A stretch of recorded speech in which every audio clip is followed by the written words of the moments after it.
번 이상 읽으면서 본문을 정하십니다.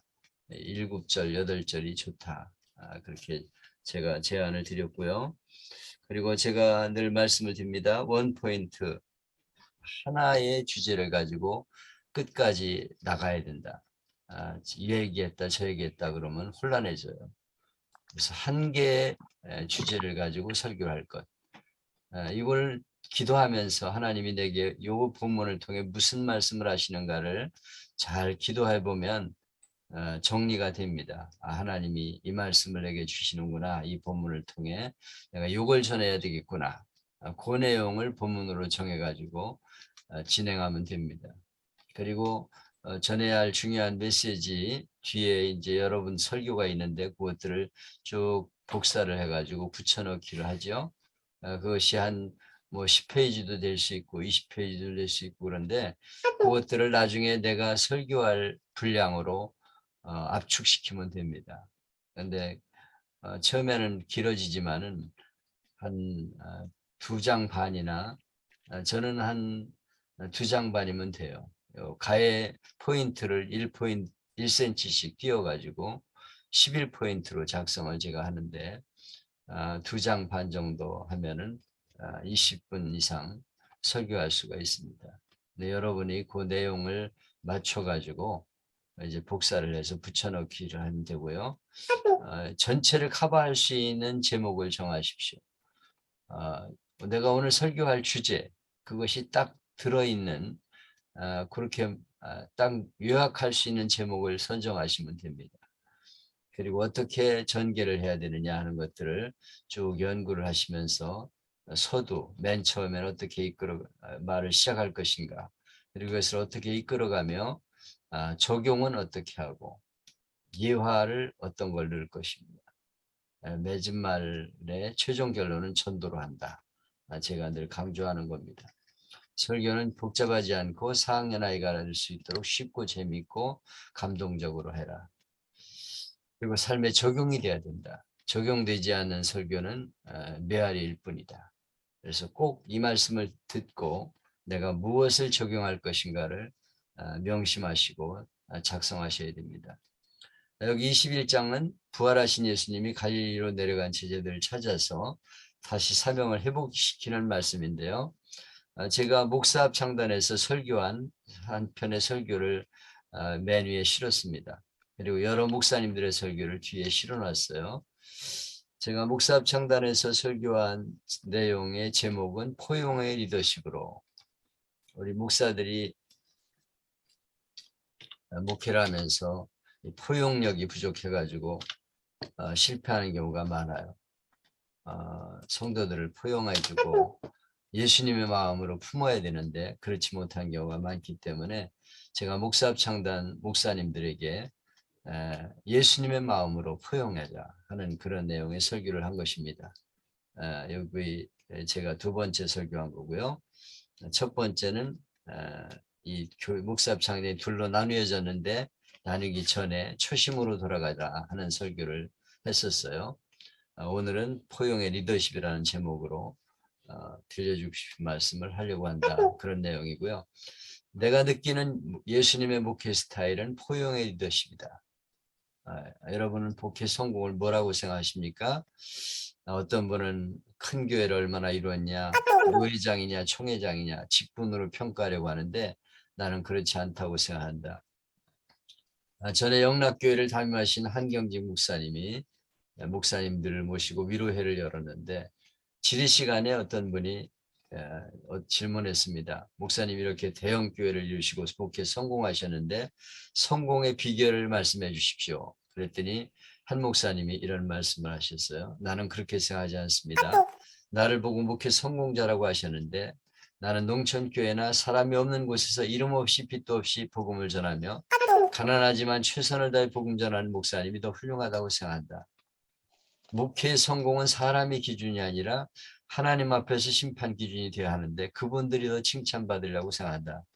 나는 사실 대형교회에 있으면서 대접을 많이 받아서 부끄러운 사람이라고 늘 생각한다. 이렇게 말씀을 하셨어요. 그 말을 들으면서 참 존경받는 분이다. 이런 생각을 했습니다. 제가 한울교회 심호할 때 조그만 상가에서 목회하다가 기적적으로 개포동 4,300세대의 아파트 단지 안에 유치원 건물을 분양받았어요.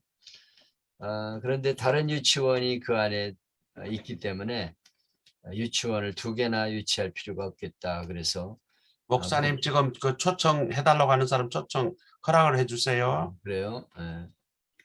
그래서 하나 유치원을 우리가 치우고 목회만 하려고 결심을 하고 유치원을 치우고 근린상가로 바꿨어요. 그랬더니 부동산에서 전화 오기를 30억 줄 테니까 건물을 팔라고 그래요. 그때 이 40년 전에는 이 당시 돈이 엄청난 금액이었어요. 그때 독신자 아파트 2단지 독신자 아파트가 300만 원이었고 음마 아파트 30평대가 3천만 원이면 샀으니까 고민을 했습니다. 하나님이 내한테 기회를 주는 건가? 이걸 팔아서 하남이나 성남에 땅이나 건물 사서 목회하면 몇천 명이 모일 텐데 그때는 건물을 세우고 목회를 조금만 하면 많은 사람이 몰릴 때였어요. 그때 내가 그쪽으로 이동을 했으면 몇천 명 모이는 중형교회를 할 수 있었어요. 그러면 노회장이나 어쩌면 총회장까지 욕심낼지 모릅니다. 그리고 제 나름대로 부흥사 소질이 있다고 생각했어요. 목사님 사실 저는 그 가입 허락해 주세요. 예, 예. 그렇게 보시고서 누가 들어왔으면 얘기를 해주세요. 그래서 부흥사는 사실 설교 수십 편 만들어 가지고 교회에 가서 형편에 따라서 은혜롭게 설교하면 되죠. 그러면 뭐 감동적인 설교, 헌금 많이 나오고 기도 많이 하게 하고 전도 열심히 하게 하면 인류 봉사가 되는 거예요. 사실 제가 교육전도사 시절에 어린이부를 맡았을 적에 얼마나 아이들이 많이 모이는지 바닥에 신문지를 깔고 예배를 드렸어요. 뭐 아이들 울렸다 웃겼다 하면서 이렇게 인도를 했습니다. 그리고 청년부 전도사를 맡았을 적에는 20, 30명 모이는 청년부가 100명 넘게 모였어요. 어떤 장로님이 저더러 목사님은 우리 교회 전설이십니다. 이렇게 말을 했어요. 제가 그때 우쭐했습니다. 나도 부흥사 소질이 있구나. 부흥사가 돼서 한국과 세계에 말씀을 전하는 부흥사가 되어보자. 그래서 목회 초기에 신현균 목사님이 성민교회에서 부흥사 학교를 할 때 제가 2기로 입학을 했습니다. 근데 기라성 같은 부흥사들이 강사로 나와서 강의를 했어요. 그때 유명한 감리교 목사님이 하는 말에 제가 충격을 받았습니다.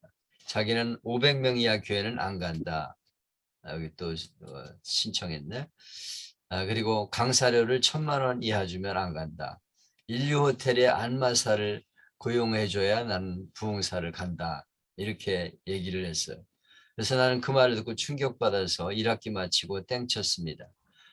왜냐하면 그렇지 않아도 타락하기 쉬운 인간인데 이러다가 버리겠다. 그래서 목회나 착실히 하자. 그래서 어려운 교회들만 원하면은 가서 헌금해 주면서 부흥회를 몇 군데 했었습니다. 30억 교회 팔라는 제안도 기도 중에 포기했죠. 이유는 2가지인데 하나는 1800세대 단지 성도들 영세민 아파트인데 그들을 버리고 떠날 수가 없어요.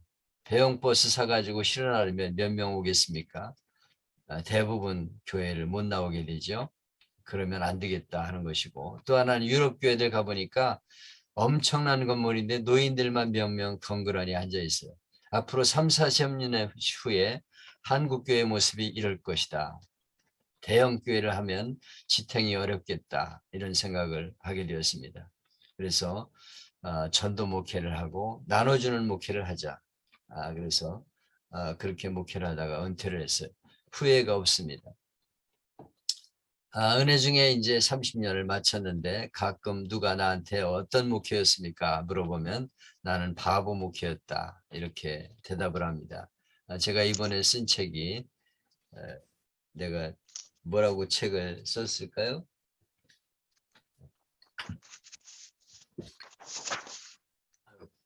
책을 안 가져왔네. 네. 바보 목사라는 제목으로 책을 썼습니다. 일본인이 그린 예수님의 초상을 보면 바보 예수, 멍청한 얼굴로 그림을 그렸어요. 나는 그 얼굴이 맞다고 생각합니다. 제자들도 시원치 않잖아요. 베드로, 안드레, 야고보, 성질도 불같고 고약하고 어느 분이 회사 인재를 뽑는 컨설팅 회사에다 12제자의 프로필을 보내서 유능한 인재를 가려달라고 했더니 쓸만한 사람은 가룟 유다 한 사람뿐이라고 했어요. 예수님의 인사정책이 가룟 유다 같은 그런 사람 재정부장 시키니까 돈을 횡령했죠.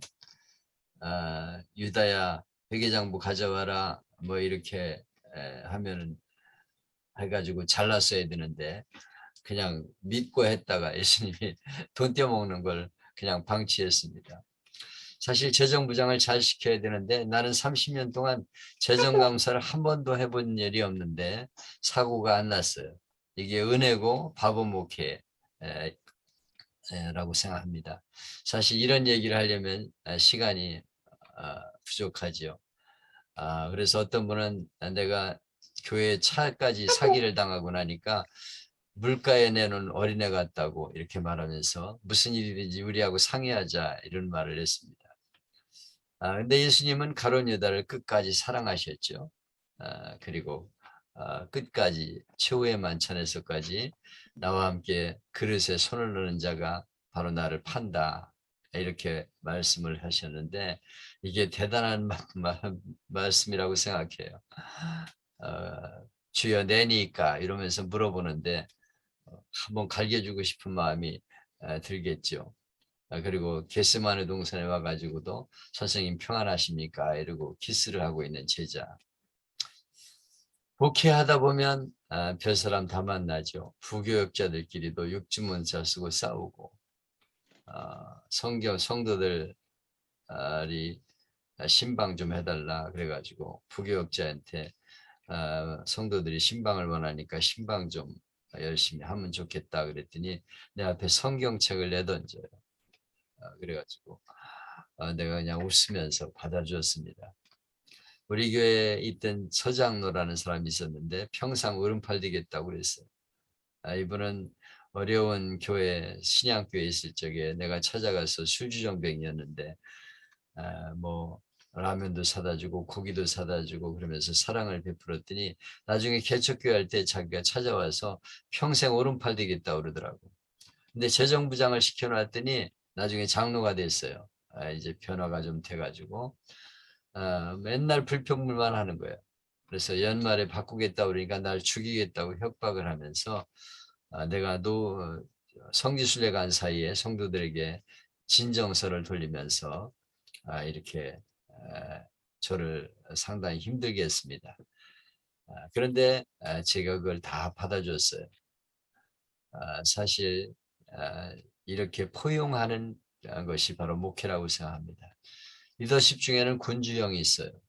지략형이 있고 독장형이 있는데 한경직 목사님 같은 분은 독장형이죠. 두 직분자들이 싸우고 와서 상대를 비난합니다. 그때 당신 말이 옳구만 그랬어요. 또 다른 사람이 와서 비난합니다. 당신 말이 옳구만. 사모가 아니 둘 다 옳다면 어떻게 해요? 그러니까 당신 말도 옳구만 이렇게 말했다고 하는데 이런 포용성이 바로 우리 목회자가 가져야 할 예수님의 마음이라고 생각합니다. 여기 이제 제가 한울교회 심호할 때 목양 칼럼에 실었던 글인데 가장 위대한 웅변이라고 하는 어느 목사님의 간증을 제가 썼습니다. 아버님이 장로님이셨는데 작은 형님이 불만을 품고서 가출을 했어요. 일주일 지난 후에 집으로 돌아왔습니다. 아버지는 아주 성격이 급하고 무서운 분이어서 매를 들고 단단히 혼냈는데 이제 난리가 났다 생각했는데 아버님이 아무 말도 안 하시는 거예요. 어머니와 밥상을 차려왔을 때 한마디만 하셨어요. 앉아라. 그리고 식사 기도를 하셨는데 하나님 우리 아들이 못되고 잘못돼 집을 나간 것이 아님을 저는 잘 압니다. 이 아이는 너무 공부를 하고 싶어 했습니다. 그런데 제가 시험 치를 돈을 주지 못했습니다. 얼마든지 장학생이 될 수 있는데 학비가 없다면서 아예 시험 치를 기회도 주지 않았습니다. 어린 마음이 얼마나 상처가 되었겠습니까? 아버지가 원망스럽겠지요. 제가 부족합니다.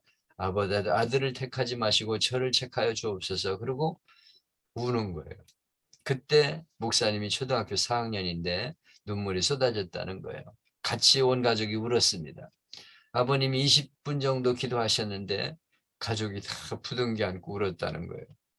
그때 이 아버님의 기도를 들으며 아들이 목사가 되기로 결심을 합니다. 엄하기만 생각했는데 아버지 사랑이 어떤가를 깨닫게 되었다는 거예요. 아버지를 통해서 하나님 마음을 알게 되었다. 이렇게 말합니다. 여기 본문은 예수님이 갈릴리 바다에서 고기 잡는 제자를 찾아가 아무 말씀도 안 하시죠. 춥고 배고픈 제자들에게 밤새 고기 잡으라고 애썼다. 그러면서 숯불을 피워서 떡과 고기를 구워 놓으시고 춥지 불 쬐거라 배고프지 이 떡과 고기를 먹어라. 그리고 말씀하십니다. 네가 나를 사랑하니 내 양을 먹이라. 3번이나 같은 말씀을 하셨어요. 제자들이 그 말씀에 녹게 되죠. 그리고 주님의 복음을 위해 목숨을 바칩니다.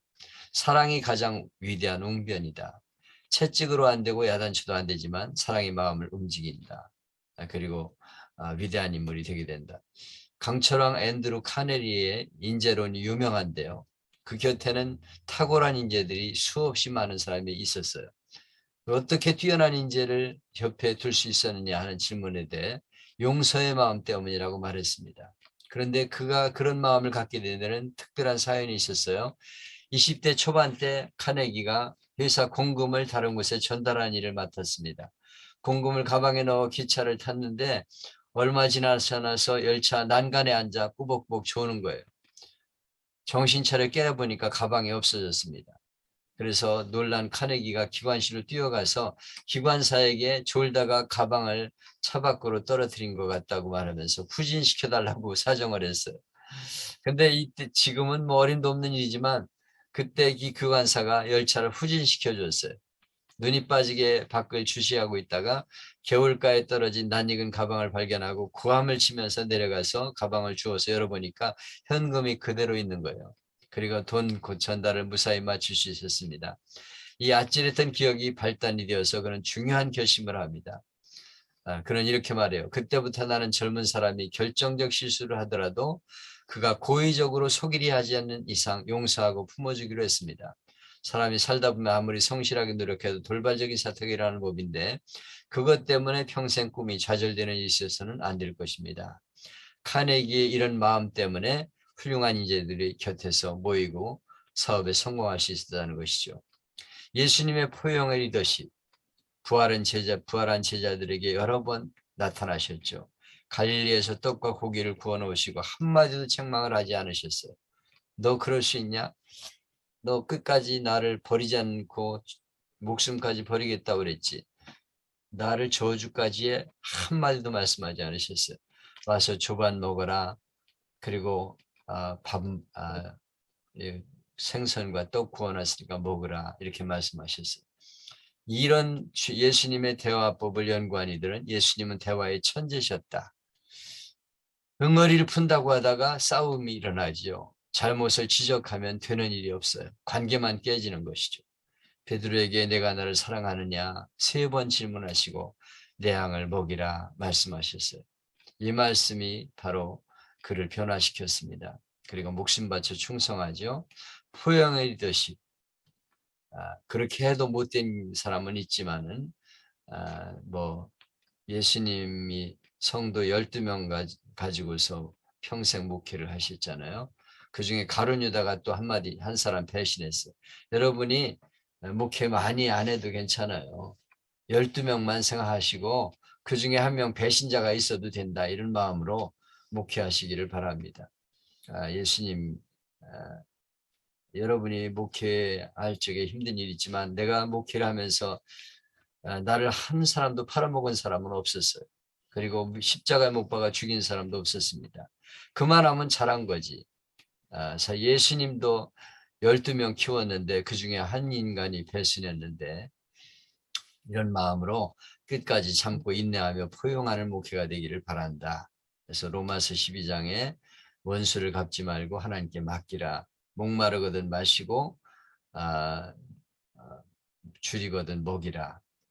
그러면 숯불을 머리에 쌓아놓으리라. 악에게 지지 말고 선으로 악을 이기라. 이것이 제가 목사 합창단에 있는 목사들에게 준 메시지입니다. 명의 리더십. 이걸 가지고 우리가 목회를 하자는 내용인데 이 21장에서 우리가 강조해야 할 내용은 주님께서 연약한 우리를 사랑하고 계신다. 끝까지 주님은 우리를 용서하시고 사랑으로 품어주신다. 이거를 강조하셔야 됩니다. 그때 우리가 이 제자들이 감동해서 주님을 위해서 충성하는 일꾼이 되었는데 나를 사랑하시는 주님의 은혜를 생각하면서 끝까지 주신 사명을 감당하자 하는 것이 제가 요한복음 12장에서 말씀하려고 하는 주제입니다. 요한복음 12장을 여러분이 설교하려면 이거를 저는 꼭 했으면 좋겠어요. 포용의 리더십, 예수님의 마음, 끝까지 사랑하시고 인내하시고 포용하시는 마음. 그걸 가지고 그런 마음으로 가정생활도 하고 또 교회생활도 그런 마음으로 서로 부딪히고 싸우고 다투고 그러지 말고 끝까지 인내하고 품어주는 그런 우리가 되자. 이렇게 결론을 내면서 오늘도 우리를 실망시키는 사람이 많지만은 포용하면서 주신 사명을 감당하자. 그렇게 메시지를 전했으면 합니다. 요 뒤에 여러 목사님들이 한 내용들을 덧붙여 놨습니다. 프로페자에 들어가면 여러 목사님들이 한 설교들이 쭉 나와 있어요. 화영조 목사님을 비롯해서 귀한 분들이 설교한 게 있는데 이분들은 어떻게 설교했는가 하는 것을 참고로 한번 보시고 여러분이 작성을 하셔서 이번 주에 설교하시면 될 것 같습니다. 그러면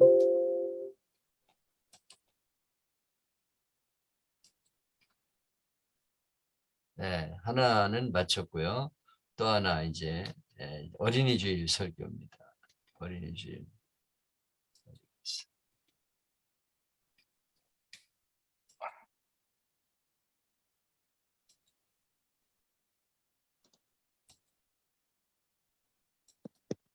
예.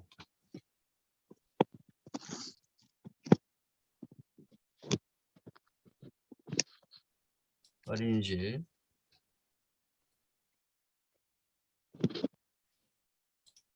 어린이 주일 설교는 신명기 6장과 잠언 3장, 잠언 22장 이 설교를 제가 본문으로 띄워놨습니다. 이 중에서 여러분이 정해서 어린이 주일 설교를 하실 분은 이 본문을 중에 선택해서 설교를 하시면 되겠습니다.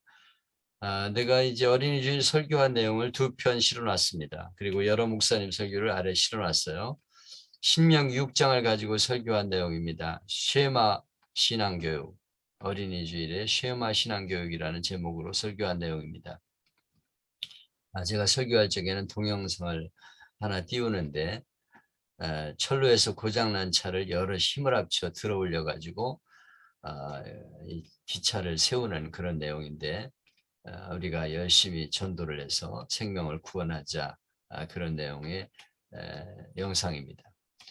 어린이주일에 대해서 먼저 설명을 했죠. 어린이주일은 어떤 것이냐 그런 내용을 먼저 얘기하고요. 어린이들의 질문에 대한 엄마들의 유머, 숙제를 하다가 외출 다녀온 엄마에게 물으면 엄마의 대답은 가지가지다. 엄마 이 문제 답이 뭐야? 그러면 청담동 엄마는 이따가 과외 선생님 오면 물어봐. 서초동 엄마는 이따가 아빠 퇴근하시면 물어봐. 대치동 엄마는 이리 와봐. 아이를 데리고 수학 전공 엄마, 영어 전공 엄마, 국어 전공 엄마를 찾는다. 이촌동 엄마는 얘야 그냥 대충 해. 내 앞으로 건물 한 채 사놨어. 이렇게 말한다는 거죠.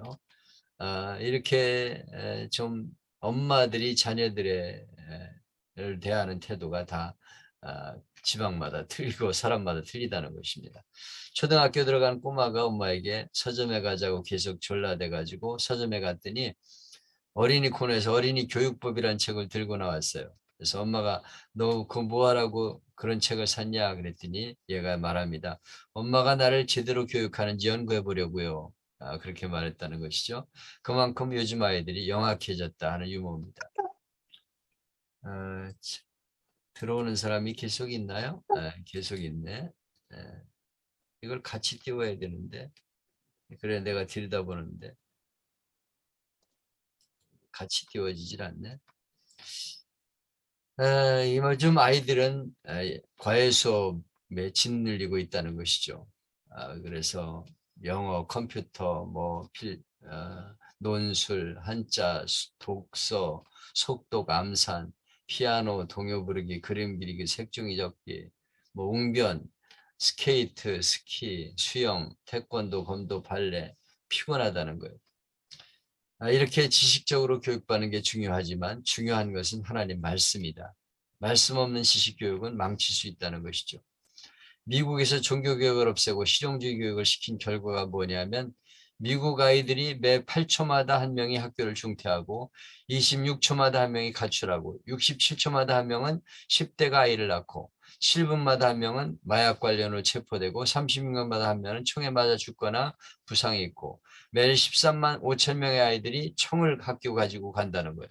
그리고 무서운 에이즈 감염률이 청소년 3천 명당 한 명꼴로 확산되어 가고 있다. 지금은 이거보다 더 심각합니다. 이건 오래전의 통계입니다.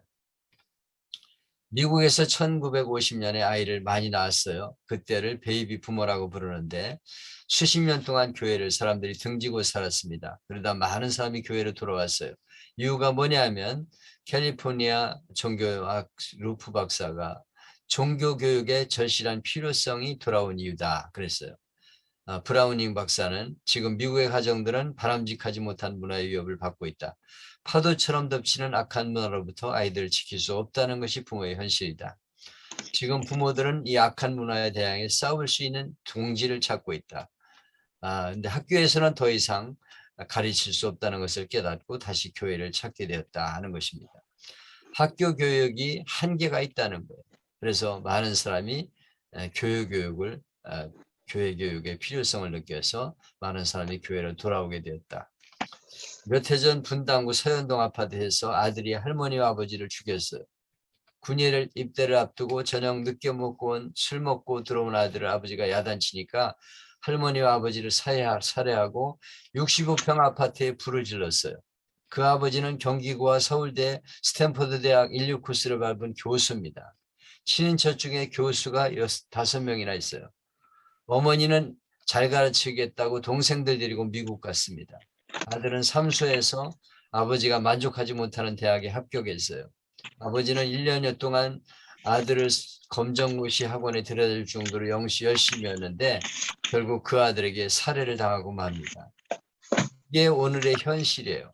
그리고 기러기 아빠의 글을 보면은 아주 열심히 미국의 아이들을 공부를 가리키려고 유학 보내가지고 매달 600만 원 송금을 했어요.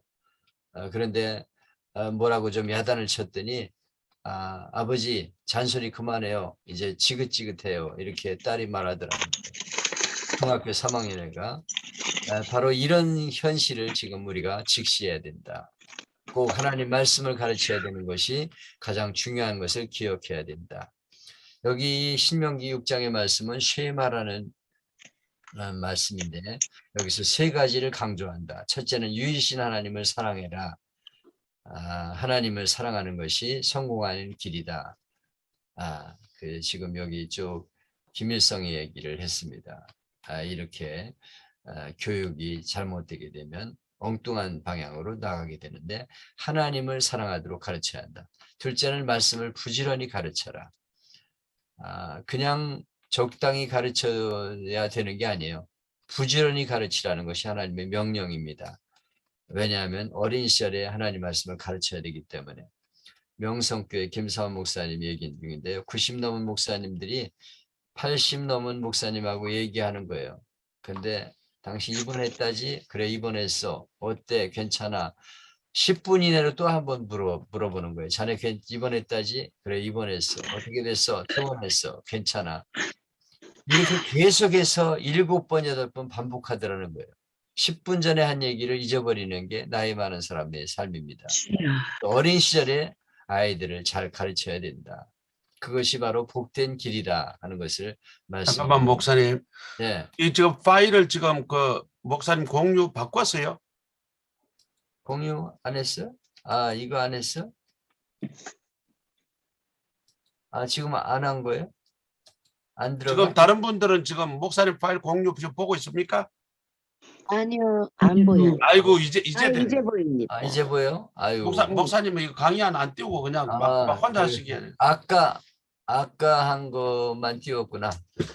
그래서 하나님 말씀을 어려서부터 철저히 유대인들은 가리킵니다. 그래서 아침에 기도할 적에 뭐 어떻게 하고 매주자를 가지고 교육을 시키고 이런 내용들을 쭉 교육을 합니다. 그래서 이렇게 가르쳤기 때문에 지금 유대인들이 세상을 정복하고 미국을 경제적으로 이끌어가면서 그렇게 살아가고 있다. 우리가 하나님 말씀 어려서부터 잘 가르쳐야 된다는 내용이고요. 그 안에 한 내용은 잠언 3장 1절로 10절의 내용입니다. 그래서 어린이집 얘기를 싣고 그 다음에 제가 어려서부터 신앙생활을 해왔던 얘기를 실었습니다. 그래서 어려서부터 나는 철저하게 신앙생활을 할아버님에게서 배웠어요.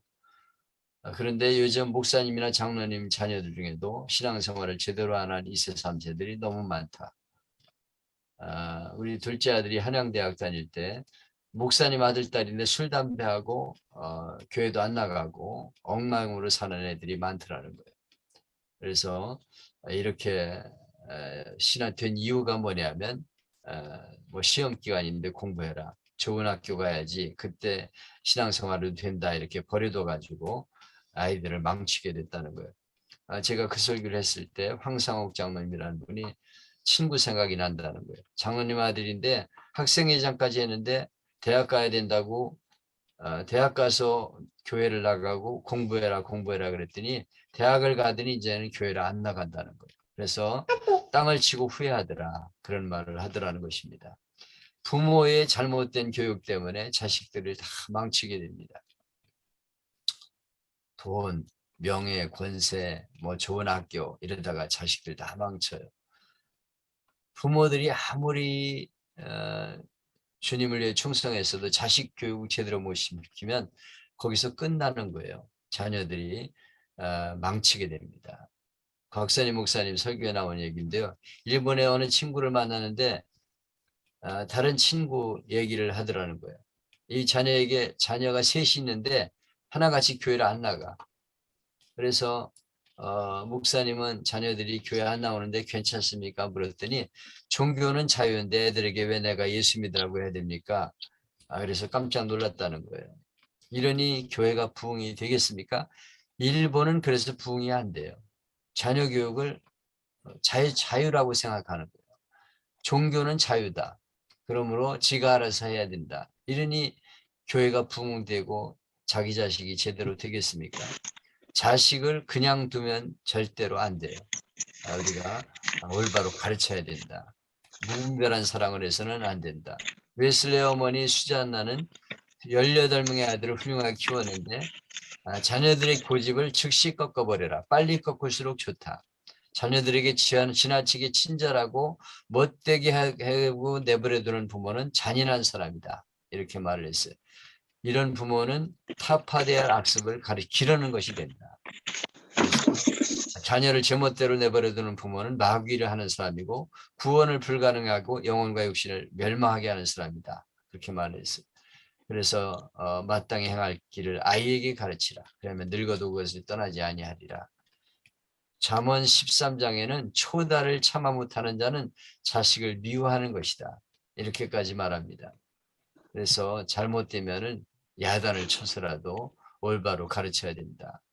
여기 어떻게 하는 것이 올바른 교육인가 하는 것을 쭉 실어놨습니다. 금난교회 김홍동 목사님 간증인데요.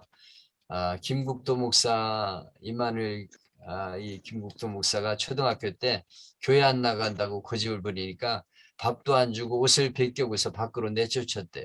영하 20도. 혼만 내고 금방 들어온 게 아니에요. 10분, 15분 계속 문을 잠그고 못 들어오게 하는 겁니다. 감기 들면 어쩌라고 그러십니까? 그랬더니 얼굴이면 바싹 얼고 해야 감기가 안 들지 찬바람 쐬면 도리어 감기 든다. 이렇게 말했다는 거예요. 이렇게 엄한 교육을 받고 자랐기 때문에 사형제가 모두 목사가 되고 딸들은 목사나 장로의 부인이 되고 손자들은 이렇게 훌륭하게 되었다. 그래서 평생 공부 잘해라, 돈 많이 벌어라 이런 말씀은 못 들었지만은 내 평생 소원 너희가 예수님 잘 믿는 것이다 하는 무슨 말씀을 듣고 자랐다. 그래서 복된 가문이 되었다 이런 말을 했습니다. 어린이의 인격은 1세에서 6세 사이에 토대가 완성된다고 합니다. 어린 시절의 신앙이 중요해요. 그래서 자녀가 자라가지고 대통령 되면 뭐 하겠어요? 재벌 되면 뭐 하겠습니까? 지옥에 떨어지면 아무 의미가 없는 것. 가장 중요한 것은 어려서부터 하나님 말씀을 가르쳐서 구원받게 해야 돼. 구원. 그래서 신앙교육을 똑바로 잘 시켜야 된다. 여기 보면 하나님께서 하나님 명령을 지켜라. 말씀을 마음에 새겨라. 이렇게 가르치고 있어요. 그래서 자녀들에게 좋은 환경을 만들어주고 많이 가르쳐주는 일이 필요하지만은 가장 중요한 것은 하나님을 만나게 해주는 일이다. 아이들을 뭐 내가 잘 가르칠 수 있다고 생각하는 것은 착각이에요. 부모의 역할은 하나입니다. 하나님께로 인도해 주는 거예요. 그때 하나님께서 그를 책임져 주는 것입니다. 그런 내용을 이제 하면서 여기 보면 악기를 경매하는데 바이올린이 팔리지를 않는 거예요. 그런데 아주 할아버지 하나가 나와가지고 아주 엄청난 맨델스존의 곡을 연주하고 나니까 이 가격이 엄청나게 올라가가지고 나중에 3,000달러에 팔렸다는 거예요. 1달러에 2달러밖에 안 되면 그때 누가 연주하에 따라 가치가 달라진다. 자녀들이 성공하는 길은 하나님께 맡기는 것이다. 하나님이 연주할 때 자녀가 잘 되는 것이다 하는 것이 제가 설교한 잠언 3장의 내용이었습니다. 그래서 이렇게 이제 다음 세대가 정말 심각해요. 이걸 똑바로 가르치지 못하면 한국 교회는 무너지게 되어 있습니다. 그래서 나는 이 절기설교를 꼭 해야 된다고 생각하는 사람이에요. 그래서 9월 첫째 주일은 어린이 주일, 신앙으로 자녀를 잘 가르치는 게 부모의 책임이다. 교회가 힘써서 이 어린이 교육, 다음 세대 교육에 힘써야 된다 하는 것을 강조하는 그런 주일이었으면 하는 생각을 해봅니다. 그리고 이제 5월 둘째 주일에는 어버이 주일인데 또 본문이 다른 거예요. 그래서 내가 어버이 주일 설교를 해야 된다고 생각하고 또 설교를 2편 올려야 되나 이런 생각을 지금 하고 있습니다. 이렇게 두 가지를 준비하니까 내가 좀 벅차요. 그런데 여러분이 판단을 하세요. 이번 주일에 어린이 주일을 지키면서 자녀 교육에 신앙 교육을 강조할 것인가?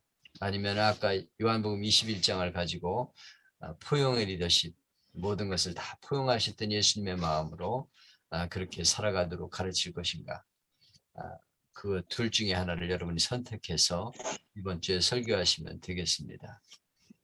그 뒤에 어린이 주일 설교 몇 편을 실어놨습니다. 여러분 참고로 한번 보시고 그렇게 하시면 되겠습니다. 오늘 두 가지를 제가 강의를 하느라고 조금 머리가 복잡해질지 모르겠습니다. 여러분이 어떻게 생각하세요? 어떤 걸 선택하시면 좋겠습니까? 김옥순 목사님. 네.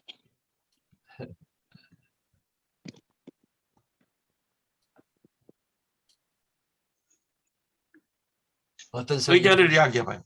어떤 설교를 하고 싶어? 오늘 이번 피드백. 이번 돌아오는 주일에는 네. 제가 저기 손자 손녀가 이제 토요일 날 오게 되면 저희 교회에서 이제 아들하고 같이 예배를 드리게 됩니다. 그래서 그 6살, 7살 된 아이를 데리고 지난 주에 예배를 드렸었는데요. 아이들이 그 어른 설교임에도 불구하고 이렇게 틀어짐 없이 이렇게 그 말씀을 듣고 그리고 질문도 하고 그러면서 말씀이 그 아이들의 마음에 새겨지는 걸 봤거든요. 그래서 이번 주에도 어린이 설교로 이렇게 쉐마에 대해서 이렇게 말씀을 좀 정리를 해서 아주 쉽게 쉽고 재미있게 간단하게. 하셨나 봐. 네네, 이렇게 해서 4학년 아이가 알아듣게. 아이 수준에 맞게끔 하니까 아이가 너무 좋아해요. 어른 이번 설교도 주에는 그렇게 하세요. 어른 설교. 네네, 그렇게 하려고 쉽고 합니다. 재미있게. 네. 그렇죠. 어린이집 설교를 하시겠다. 또 다른 분들 한번 말씀해 자, 보세요. 김윤희 목사님, 저 말 안 들리죠? 안 잘 들리죠? 들려? 잘 들립니다. 들- 잘 들려요. 들려요? 네. 들려요? 자, 말해. 아주 잘 들려. 말하라고. 저 잊어먹고 이제 나가려고 하다가 생각이 딱 난 거예요. 그래서 켰는데 너무 좋아요.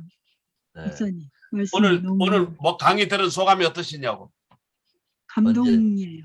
저 감동이. 진짜 애들 잘 가르치겠습니다. 네. 어린이집 설교. 우리 손자를 비롯해서 많은 네. 학생들에게 복음을 전하겠습니다. 네. 자, 경주의 김종연 목사님 피드백 드릴게요.